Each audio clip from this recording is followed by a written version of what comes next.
Linda sat at the kitchen table, staring at her now empty coffee cup. She was patiently waiting for today's conversation with her husband, Jim.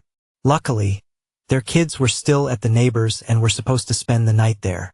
So at least they wouldn't have to be around for all the yelling and screaming she knew was bound to happen. Damn it!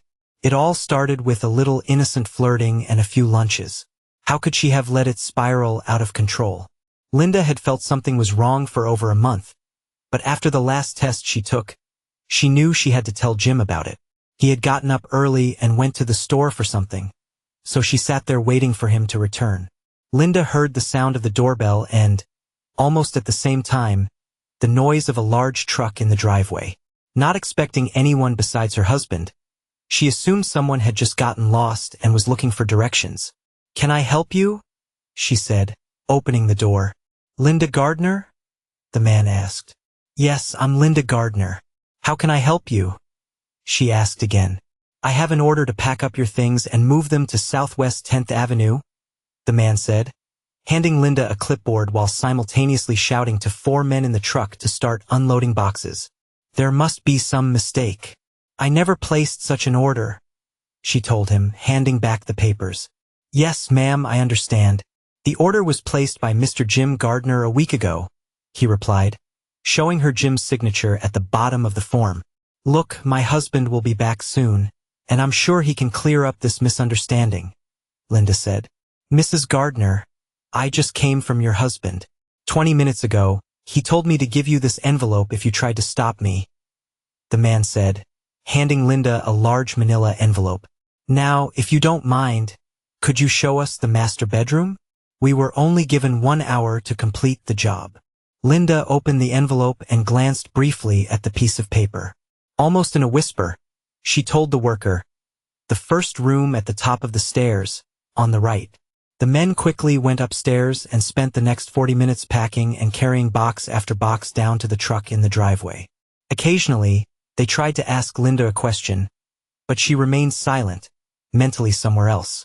So they just did the best they could. 50 minutes after their arrival, they announced that they were finished and ready to leave.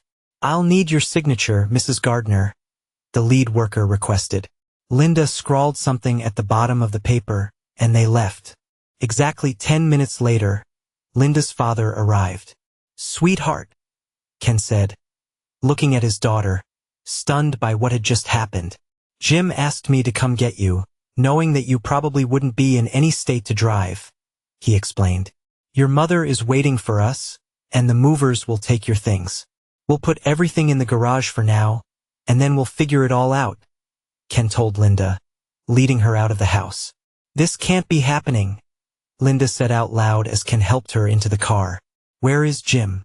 If Jim were here, I could sort this whole mess out with him," she thought to herself. "He would listen to me, wouldn't he?" Half an hour later, Jim returned to the house, but this time with a locksmith. "Change all the locks, including the garage door code," he instructed the locksmith. "Leave me 5 sets of keys, and don't forget to lock the side garage door," he added, as he stepped into his now empty house. Going upstairs, he found that the movers had done a pretty decent job, considering the schedule he had given them. Looking at his watch, he realized he had only 15 minutes left before the next truck arrived. Grabbing a couple of empty boxes, he finished packing the remaining items the movers had missed, including her cosmetics and things from the vanity in the bathroom. As he carried down the last 2 boxes, the next truck pulled up. His sister, Donna, came in along with the movers. "Hey, sis," Jim said, hugging her. "Why don't you take the second bedroom on the left, next to the bathroom? It's a lot bigger than the guest room, and it has a walk-in closet," he told her. "We'll move the kids' things later." "No problem. What are you going to do with Linda's car?" "Her father is supposed to pick it up tonight after he's done with the movers," Jim replied. "Let me take care of a few things. I'll swing by the office for a minute, and I'll grab us some pizza for tonight," Jim said, heading to the garage. "No mushrooms," Donna replied, directing the workers on where to place everything. "Right on schedule," Jim said, checking his watch. From his car, he could see 3 of his best friends having a heated conversation with David, his wife's coworker. and David didn't look happy. About 5 minutes later, Bob, one of the 3 men, walked over to where Jim's car was parked. He thought we were joking until I pulled out my knife. I gave him 2 options: disappear within 24 hours or experience having his manhood removed, and not in a hospital. I told him we'd be back tomorrow to hear his decision, Bob said, smirking. How are you holding up, man? I'll be better tomorrow, Jim replied sadly. I never thought I'd have to go through something like this, but I'll survive. Anyway, I need to head out now. See you later at my place. Jim gathered the copies of photos and receipts that the detective had left at his office on Friday afternoon. While a shock, Jim had been pacing around him. He knew what was in the envelopes and didn't even bother looking at them. They were just for the lawyer. Yeah, $1,000 down the drain, he thought to himself, glancing at the bill. After leaving the envelope at his lawyer's office, Jim picked up 4 pizzas, a case of beer, and headed home. He planned to get drunk one last time because after tonight, he'd be a single dad, and from now on, he'd need to set the right example for the kids, unlike the example set by his soon-to-be ex-wife. By the time Jim returned, the truck was gone, and Donna and a few of her friends were setting up her new bedroom. Hey bro! Donna greeted Jim as he made his way upstairs. Where's all the help you promised me? She asked. The guys are finishing up something for me. They should be here in about an hour. How about we take a break and grab something to eat in the meantime? He suggested to Donna and her friends. Bob and the rest of the guys finally showed up just before 4 p.m. And by 7 p.m., everyone was sitting in Donna's room, drinking beer and enjoying the breeze from the open window. Everyone except Jim. Donna found her brother in the basement watching old home movies. Everyone's upstairs in my room, and we've all eaten. Can I bring you something to snack on? She asked. Not right now, sis, but thanks for offering, Jim replied. I just need some time alone, that's all. Well, I'll be in the kitchen if you need anything, Donna said. Then, she kissed her brother on the top of his head and left, gently closing the door behind her. I never saw this coming, Jim thought again. How could I have been so blind? A little over a month ago, while paying bills online, Jim came across a charge for an examination at the local clinic. Honey, did you go to the doctor? He called out to his wife, who was cooking dinner in the kitchen. I thought I had the flu, so I went for a B12 shot, she called back. Man, their rates are surprising, he muttered to himself. $125 for an exam and a B12 shot with insurance. I'll have to call them tomorrow. Surely, there's a mistake on the bill, he thought to himself. But there was no mistake. Please connect me to the billing department, Jim requested when he called the clinic from his office the next day. How can I assist you? The receptionist asked. Good morning. My wife, Linda Gardner, visited your clinic 2 weeks ago, and I think we were overcharged for her visit. She had a routine exam and a B12 shot, he explained. But we received a bill for $125, and with insurance, it should have been no more than $45. There was a brief pause. Linda Gardner, correct? The receptionist asked. That's right, Jim replied. Sir, she did receive a B12 shot, but in addition to that, she also had blood work and some other tests, the receptionist informed him. Blood work and other tests? What kind of tests? He asked. Sorry, sir. We're not allowed to disclose that kind of information, the receptionist replied. Listen, Miss, Linda is my wife, and I'm not asking for the test results. I just want to know what tests were done, Jim said, starting to get a little irritated. All right, since you're her husband, it was a full blood test and a pregnancy test. Well, thank you very much for the information. I'll pay the bill in full, Jim said after hearing the answer. Could it be said that he almost had a heart attack? Why on earth was Linda getting a pregnancy test when he had a vasectomy right after she gave birth to their second child? It didn't take a rocket scientist to figure out what was going on. Linda had always had issues with any type of birth control they tried, and she was staunchly against abortion. It's murder no matter how you look at it, she used to tell him. So, after the accident that gave them their second daughter, Jim decided to take matters into his own hands. The procedure eliminated the chance of future accidents and took the abortion question off the table. At least that's what Jim had thought up until now. 10 minutes later, he was sitting at his desk, flipping through the yellow pages in search of a private investigator. He'd never had any reason to doubt Linda's faithfulness before, but now he didn't know what to believe. Jim never imagined that surveillance on his wife would cost so much, but he had no other choice. She always comes home at the same time, and except for the occasional team-building seminar, she always works at the office, he told the detective. I need you to start immediately because I'm going crazy knowing she's cheating on me, and I desperately need to know who it's with. Jim's next call was to a good friend who worked in the same department as Linda. Dan, it's Jim Gardner, he began. I have a huge favor to ask. If you don't mind, I need to talk to you outside of work. Can you meet me at Tony's Cafe after work? Great. See you around 5:30. Jim wasn't exactly sure how to approach Dan with this kind of request, but he figured that since they'd known each other for a long time, a direct approach would be best. They were sipping beer when Jim sighed. Dan, I just found out that Linda's cheating on me. I think it's someone from her office. It's probably been going on for at least a couple of months, and I need to find out who it is. Dan was stunned. Linda would never do that to you, Jim. There must be some mistake. There's no mistake, Dan. I have proof. I just need to know who it is. Jim, we're a small company, and I know most of the employees by name, Dan replied. Sure, there's the usual office flirting, but nothing beyond that. Listen, there are 2 people in the office who owe me big time, and they always know if something's going on. Trust me, I'll call you if I hear anything. It's hard to believe this about Linda. Not as hard as it is for me, Jim replied. The next 3 days were awful. Jim wanted to grab Linda, shake her, and ask why, but her answer didn't really matter anymore. Their sex life wasn't great, but it wasn't terrible either. They were intimate about twice a week. Jim thought that was pretty good, considering they had 2 kids. Linda had never mentioned anything new she wanted to try in the bedroom, and she still refused to do the things Jim had always asked for. So nothing had really changed. The only thing that came to mind was that whenever Linda came home from her monthly seminars, they never had sex that evening. Maybe it was just a coincidence, but now he was searching for anything unusual.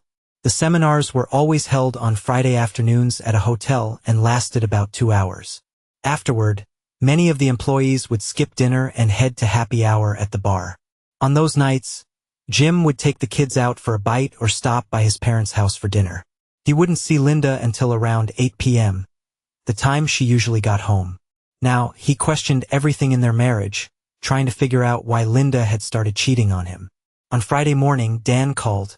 If she's cheating with someone at work, it's probably with a new guy named David Collins. He joined us last year. There's talk that they've had lunch together a few times and that they've been seen dancing during happy hour, Dan told Jim. I know that's not exactly what you were hoping for, but it's all I could find out. I hope you 2 can sort this out. Thanks for the info, but I don't think that's likely, Jim replied. Jim called the detective and gave him the name Dan had mentioned, then closed up shop and went home. How on earth was he supposed to play the role of a normal, loving husband, when all he wanted was to throw her out of the house and continue his now shattered life alone? That weekend, he and Linda did their usual family activities. Yard work, the kids' soccer practice, and their traditional Sunday barbecue with the neighbors. Linda wanted to be intimate on Saturday night, but Jim told her his stomach was a bit upset and turned away, falling asleep. He had no intention of being with her again after learning the truth. Jim thanked God for Monday. Work was now his refuge, a place where he could relax and set the rest of his plans in motion. The last thing to do was finalize the divorce paperwork. He had already chosen a lawyer and paid the fee. They agreed to file for a no-fault divorce. Since both he and Linda worked, he was requesting a 50-50 split of their assets with no alimony payments. What was non-negotiable, however, was that Jim would get custody of their 2 daughters. If Linda didn't agree to that, he would change the grounds for divorce to adultery and send proof of her affair to everyone who knew her. He knew that when she received the papers, Linda would go ballistic, so he had already requested and been granted a restraining order. She could call the girls, but she couldn't come within 75 meters of the house. By Tuesday, the private detective had gathered the evidence, including receipts for hotel rooms. Both were from the hotel where Linda's Friday seminars took place.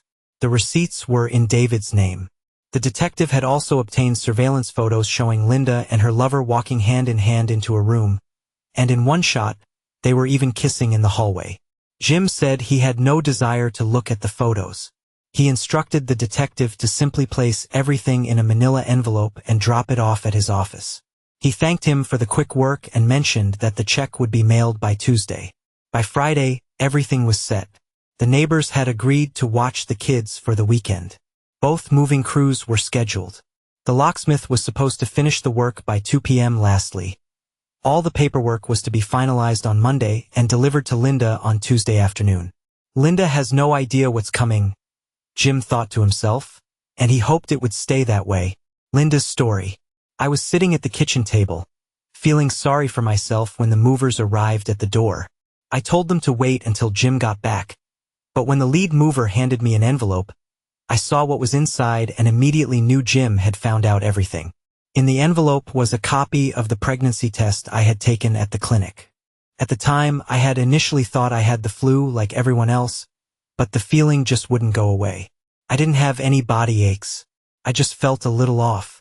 One morning, Carol jokingly said, "You look like you're pregnant again, Linda."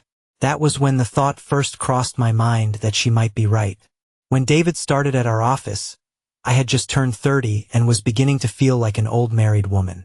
I helped him settle in, and he was always such a pleasant young man, smelled great and all that. David really did look good. Even though he was 5 years younger, we discovered that we liked the same music, and Mexican food was both of our favorites. Not long after, we started going to the local Mexican restaurant for lunch together and meeting for drinks after our seminars. One Friday evening, after a team-building seminar, music was playing, and he asked me to dance. We danced to 2 fast songs, and the third was a slow one. I hadn't slow danced with anyone since I got married, but with David, it felt so natural. We floated across the dance floor, and when the song ended, we returned to our group. I felt hot. Being in his arms was so comforting. I didn't want the music to stop. After a couple of drinks, I figured it was best to head home. That night, I almost jumped on Jim. No, I didn't do anything crazy. I just really needed intimacy, and a lot of it. I knew I should have stopped spending time with David, but I enjoyed being around him. Aside from dancing and a few lunches, I didn't think I had done anything wrong. At least, that's what I told myself at the time. It was only on the 4th Friday that things started to get out of hand. Our department had won an award for having the best performance in the company for the month, and we each received a $100 bonus. Naturally, we went to the bar to celebrate. After 2 hours, only 4 of us were left. I had had too much to drink and told David that I needed to go to a restaurant and have some coffee before trying to drive home. He kindly offered to join me. On the way to get coffee, I suddenly stumbled and David caught me before I fell to the ground. As a result, one of his hands ended up around my waist and the other was holding my chest. "Are you okay?" he asked, helping me back to my feet. I don't know what I was thinking. Instead of answering, I just looked into his eyes and kissed him on the lips. It took him by surprise, but within seconds, he was kissing me back. Felt like hours had passed before I pulled away, blushing. "I'm so sorry. I shouldn't have done that," I told David. "Please forgive me." "Don't worry about it, Linda," he replied with a smirk. "I'll just count it as a thank you for saving your life. Now let's get you that coffee," he said as he led me to the restaurant. The following week, I tried my best to keep my distance from David as much as possible.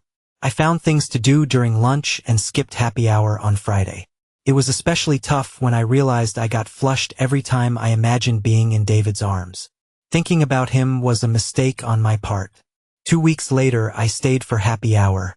Jim wasn't supposed to be home until 8:30, so I had planned dinner and drinks with a few coworkers. That evening, it seemed like everyone had an excuse not to stick around for long. By 6:30, it was just me and David at the table. "How about we grab a bite to eat?" he suggested. At that moment, the music started playing, and I asked David to dance with me. For some reason, the band played 4 slow songs in a row, and we danced to every one of them. My heart was pounding as we glided across the floor. I was sweating profusely, and I felt a rush of emotion being so close to him. How we ended up in the back seat of his car, I have no idea. We did everything except the actual act. He brought me to the brink of ecstasy several times, first with his fingers, then with his mouth. Afterward, I returned the favor to David, expressing my gratitude by ensuring he felt every bit of pleasure, down to the very last moment. It was almost 8 p.m. before we realized what time it was. After fixing my dress and hair, I kissed him one last time and headed to my car. I probably should have felt embarrassed, but for some reason, I didn't. I was still on a high after experiencing intense moments of satisfaction multiple times. Honestly, I couldn't remember the last time I'd felt that much in one go. The guilt didn't hit me until I saw my husband and kids. Jim wanted to be intimate that night, but I couldn't even look at him, let alone be with him. After a long 45-minute shower, I slipped into bed and just cuddled with him for the rest of the night. I knew I was playing with fire, but I couldn't stop. I was hooked. Now, David and I started meeting again during lunch. I couldn't wait to see him. A week later, he told me he had booked a room for Friday evening in case I wanted to spend some time alone with him after the seminar. We left the bar separately and met in the hallway near the room. "Are you sure you want to do this?" David asked. "I'm not sure, but let's get out of the hallway before someone sees us," I replied. We hadn't been in the room for more than 10 seconds before we were tearing each other's clothes off. David's touch sent waves of excitement through me, and by the time he got closer, I was already filled with anticipation. The intensity made me cry out, though I tried to muffle the sounds with a pillow. I couldn't help but think how skilled David was, wishing Jim had the same abilities. As things moved forward, the sensations became overwhelming, and I needed a moment to catch my breath, but I stayed fully present, determined to enjoy every second of it. Eventually, we both felt content and shared a few light-hearted moments before discreetly going our separate ways. I made it home with 45 minutes to spare before Jim and the kids got back. David and I met up twice more before I started feeling unwell, which I initially thought was just the flu. When Carol joked about me being pregnant, I panicked and went to the doctor. I didn't believe or didn't want to believe the results when they confirmed I was pregnant. David had always used condoms, and Jim had been infertile since his surgery. Looking at the test results in the envelope, I realized I had been caught, in more ways than one.